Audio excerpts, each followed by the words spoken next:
बात करें एक बार फिर से ईरान के जंग के साथ, क्योंकि ईरान के जंग के बीच भारतीयों के लिए एक राहत की खबर आई है। भारतीयों की जंग की वजह से जो तेल की किल्लत का डर सता रहा था वो अब खत्म हो गया है, क्योंकि भारत में तेल की किल्लत नहीं होगी। भारत को रूस से तेल खरीदने की स्पेशल छूट मिल गई है। अमेरिकी ट्रेजरी विभाग ने अब भारतीय रिफाइनरी को समुद्र में फंसे रूसी कच्चे तेल की शिपमेंट खरीदने के लिए 30 दिन की छूट दे दी है। अब अमेरिकी ट्रेजरी सचिव स्कॉट बेसेंट ने कहा है कि वैश्विक बाजार में तेल की आपूर्ति लगातार बनी रहे, इसके लिए भारतीय कंपनियों को रूस से तेल खरीदने की 30 दिन की अस्थायी छूट दी जा रही है। स्कॉट बेसेंट ने इस अल्पकालिक कदम बताते हुए कहा है कि इससे रूसी सरकार को कोई बड़ा वित्तीय लाभ नहीं होगा, क्योंकि ये केवल उन तेल लेन देन की अनुमति देता है जो पहले से ही समुद्र में फंसे हुए इनके टैंकर्स हैं। Today, my administration announced decisive action to help keep down the oil prices, including offering political risk insurance for tankers transiting into the Gulf, as you know, pretty dangerous territory. Further action to reduce pressure on oil is imminent, and the oil seems to have pretty much stabilized. We had it very low. अब भारत के लिए एक और राहत की खबर है। भारत को रूस से तो तेल खरीदने की स्पेशल छूट मिल गई है, साथ ही स्टेट ऑफ हॉर्मुज पर भी भारत के ऑयल टैंकर्स गुजरने की छूट मिली है।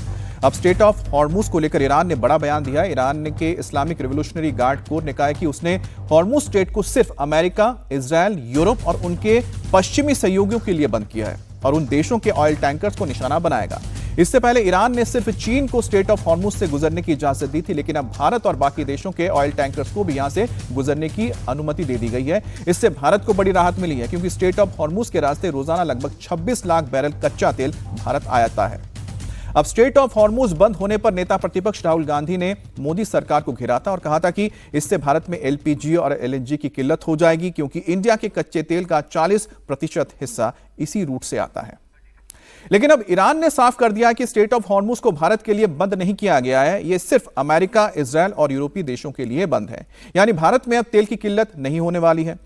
पहले कि स्टेट ऑफ हॉर्मुज का भारत के लिए खुल जाना, दूसरी रूस से तेल खरीदने की अनुमति का मिल जाना, ये दोनों ही भारत के लिए बहुत ही फायदेमंद साबित होने जा रहा है। अब जरा मैप में भी आप देख लीजिए किस तरह से कितना तेल हमें मिलता है स्टेट ऑफ हॉर्मुज से। आप देखिए स्टेट ऑफ हॉर्मुज में किसको कितना तेल जाता है। भारत का 15% जो तेल है यहीं से आता है, और पूरी दुनिया की बात की जाए तो करीब 38% है। यूरोप को 3% जाता है, जापान को 11%, दक्षिण कोरिया को 12% और बाकी एरिया में 14%। यानी कि दक्षिण कोरिया हो, जापान हो, इन इलाकों में भी तेल यहां से गुजर पाएगा। सबसे ज्यादा नुकसान यहां पर होने जा रहा है जो पश्चिमी देशों के लिए यहां से तेल गुजरता है। और ये स्टेट ऑफ हॉर्मुज आप देख रहे हैं, बहुत ही छोटा सा इलाका है, संकरा सा एक इलाका है समुद्र का, और इसमें भी पानी ज्यादा उथला होने की वजह से आसपास यहां पर छोटे छोटे कुछ जो आइलैंड्स हम कहते हैं मौजूद है। इस वजह से बहुत ही एक छोटा सा रास्ता ही बचता है जहां से ये तेल टैंकर्स निकलते हैं, और इसी के ऊपर लगातार हमले भी कर रहा था, ईरान की ओर से हमले किए जा रहे थे। राहुल सर, हम जरा तेल को लेकर बात कर लेते हैं, क्योंकि तेल का जो जिक्र हो ही रहा है, हॉर्मुज स्टेट पर आगे जाएंगे कि उसकी क्या स्ट्रेटेजिक वैल्यू भी है। भारत को जो अब तेल मिलने की बात हो रही है, जो छूट मिली है, अब रूस भी इसमें हो गया शामिल और साथ ही स्टेट ऑफ हॉर्मुज से। रूस के साथ अगर हम बात करते हैं तो क्या अमेरिका को यह लगता है कि अगर तेल भारत आएगा तो रिफाइन होगा, उसके बाद पूरी दुनिया में बेचा जाएगा, इस वजह से छूट मिली है, या हमसे ज्यादा कुछ ज्यादा प्यार हो गया है? हमसे ज़्यादा प्यार तो नहीं है अमेरिका का। हाँ, थोड़ा सा देखिए, ये जो बयान है अमेरिका की तरफ से, भारत के लिए तो अच्छा है कि भारत को तेल जो है वहाँ भारत में आएगा और भारत को दिक्कत नहीं होगी। लेकिन तो इस तरह का बयान जो भी तो करते हैं तेल, हाँ, इस तरह वो रिफाइन करके करते हैं। लेकिन जिस तरह से अमेरिका ये बात करता है, वो ऐसा लगता है कि दुनिया का दादा है और बता रहा है कि तुम तेल कहाँ से खरीदो। तो थोड़ा सा बयान वैसा भी है। और लेकिन हाँ, ठीक है, इस वक्त भारत की ज़रूरत है कि उसके यहाँ तेल जो है उसकी कमी ना हो। और दूसरा, भारत एक यूनिक पोजीशन में भी है।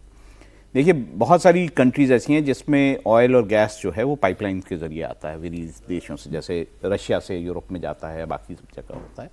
भारत का सारा जो तेल है वो टैंकर्स के ज़रिए आता है, मतलब बड़े समुद्र के रास्ते से आता है। और इसीलिए जहाँ जहाँ से भी भारत का तेल आता है वो सारे सी रूट्स जो हैं भारत के लिए इंपॉर्टेंट हैं, और उसमें स्टेट ऑफ हॉर्मुज भी है जहाँ से भारत को बहुत सारा तेल मिलता है। तो ये सारी चीज़ें भी, और वहाँ पे गैस भी वहाँ से आता है, तो ये सारी चीज़ें इंपॉर्टेंट हैं। और जैसे अमेरिका भी ये नहीं चाहता कि विश्व में इस तरह की जो है तेल की परिस्थिति बन जाए कि लोगों के पास तेल या गैस नहीं है। वैसे अगर आप देखें तो इसमें एक बड़ा बयान रूस का भी है कि वो हो सकता है जो यूरोप है उसके लिए गैस की सप्लाई बंद कर दे। तो ये इस वक्त जो विश्व में चल रहा है वो बहुत ही मतलब इस तरह का है कि अपने आप को बचा के रखो, अपने आप को बचा के रखो। आपने अच्छी बात बोली है। तो जी सर, हमने अपने आप को बचा के रखा हुआ है इस हालात में?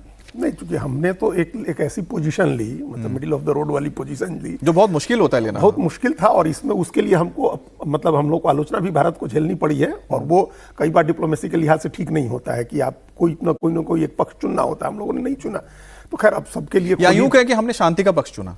नहीं, वो भी उस समय शांति कैसे बहाल होगी, वो तो एक पक्ष होता ही है ना, चुपचाप बैठ जाने से तो शांति बहाल नहीं होती है। तो खैर ये हम लोग अभी एक इसमें 2-3 बातें हैं अमित जी। ये क्या है कि जैसे पहले जर्मनी के लिए अमेरिका ने जर्मनी को पहले उसने कहा जर्मनी में बहुत बड़ा संकट होने जा रहा था तेल का और गैस का, इन तमाम चीज़ों का, तो रूस से वो खरीदे, इसके लिए उसको एक विंडो दिया कि आप रूस से खरीद सकते हैं उसको।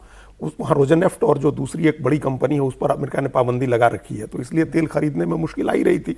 अब उसने जर्मनी को छूट दी, तो फिर वो धीरे धीरे भारत पर भी वो छूट आई और तमाम लोगों को एक तो वो छूट मिल गई। हमारे लिए सबसे बड़ी राहत ये होर्मुज की खाड़ी का खुलना है, क्योंकि यहाँ से कच्चा तेल तो आता है हमारा 40%, दुनिया का 20%, भारत का 40%, लेकिन LPG हमारी 80% इधर से आती है, 80 से 85%। और स्ट्रेटेजिकली इस बात को समझिए कि तेल का भंडार हमारे पास है, LPG का भंडार हम लोग नहीं रखते हैं, उसका भंडारण नहीं किया जाता है, तो उसका क्राइसिस होना था रसोई गैस का। और LNG भी हमारे यहाँ 60% के करीब उसी होर्मुज के खाड़ी के रास्ते से आता है। तो अगर होर्मुज की खाड़ी डिस्टर्ब होती और जैसा हिजबुल्लाह ने कहा था कि हम लाल सागर को डिस्टर्ब करेंगे, तो फिर बड़ा क्राइसिस हो जाता है।